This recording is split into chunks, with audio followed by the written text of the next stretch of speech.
Bonjour, aujourd'hui nous allons réaliser des coulants au chocolat. Pour réaliser ces coulants au chocolat, il nous faudra du chocolat noir, 200 g. Il nous faudra du sucre en poudre, 70 g. De la farine, 70 g aussi. Du beurre, on en utilisera 100 g. Et 4 œufs. Ensuite, pour chemiser notre récipient, alors soit nos petits ramequins ou un moule, on utilisera de la poudre de cacao ou du banania, n'importe, et un petit peu de beurre.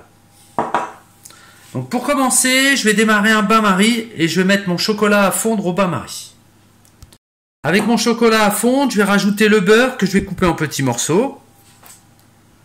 Préchauffer mon four à 180 degrés et je vais mettre à fondre, je vais le passer au micro-ondes, mon petit beurre qui servira à chemiser mes moules. Je vais fouetter mes œufs, donc déjà je les casse un peu, surtout pour les blancs. Voilà. Je fouette un petit peu mes œufs. Impeccable, j'ajoute mon sucre.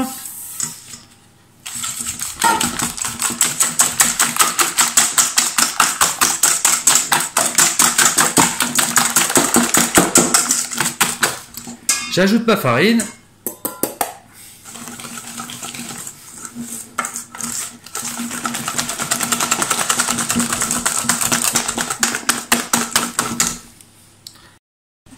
Donc pour cette recette, je pourrais réaliser environ 5 à 6 petits ramequins. Les ramequins que j'utilise. Donc ce que je vais faire, mon beurre que j'ai fait fondre, je trempe mon pinceau et je beurre tous mes ramequins.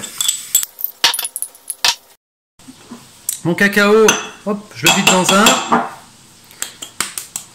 Celui-là, je le beurre.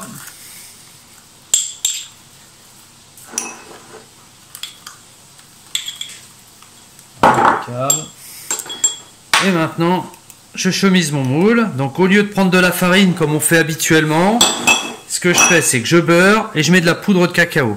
Gros avantage, il n'y aura pas ces petites traces blanches à la fin de farine, qui n'est pas si extraordinaire que ça, mais des petites traces de cacao.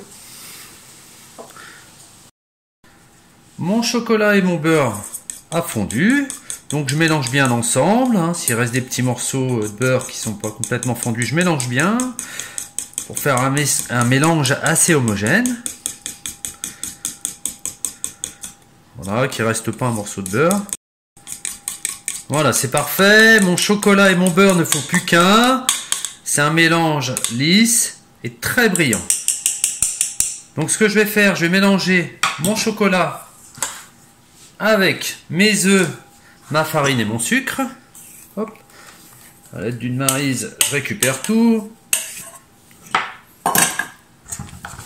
Et je mélange l'ensemble.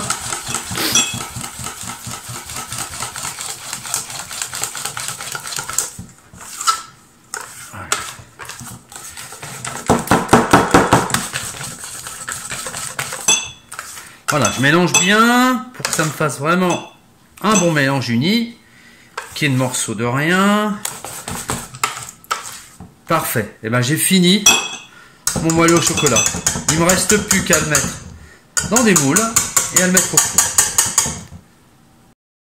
Alors maintenant je répartis mon chocolat dans les moules. Voilà.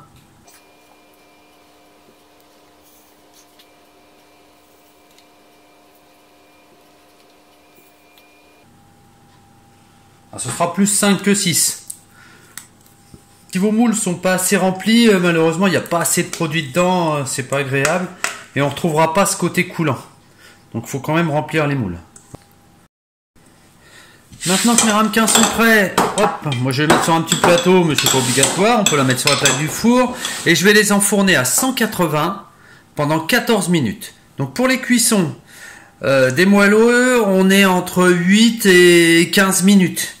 Si je le fais à 8, il va être vraiment très très moelleux, mais par contre le lendemain, je lui remets un coup de micro-ondes et il sera coulant comme au premier jour. Tandis que là, il va être nickel en sortant du four à 14. Et voilà, nous sommes à 14 minutes de cuisson, donc ils sont cuits, impeccables. Je vais les laisser refroidir un tout petit peu et j'essaierai d'en démouler un pour voir à quoi ça ressemble. Alors, je vérifie que sur le tour, ça accroche pas. Mon moule est assez chaud. Je le mets à l'envers. Je secoue un tout petit peu. Et voilà. Donc le côté noir, ben, c'est mon cacao qui ressort. Donc ça fait une belle assiette. Donc après, je pourrais mettre du sucre glace si je veux donner du blanc. Voilà le même gâteau. Maintenant, on va voir ce que ça donne. Et voilà, on a le côté moelleux et coulant à l'intérieur. Superbe. Donc là, par contre, il faut attendre un petit peu avant de le manger.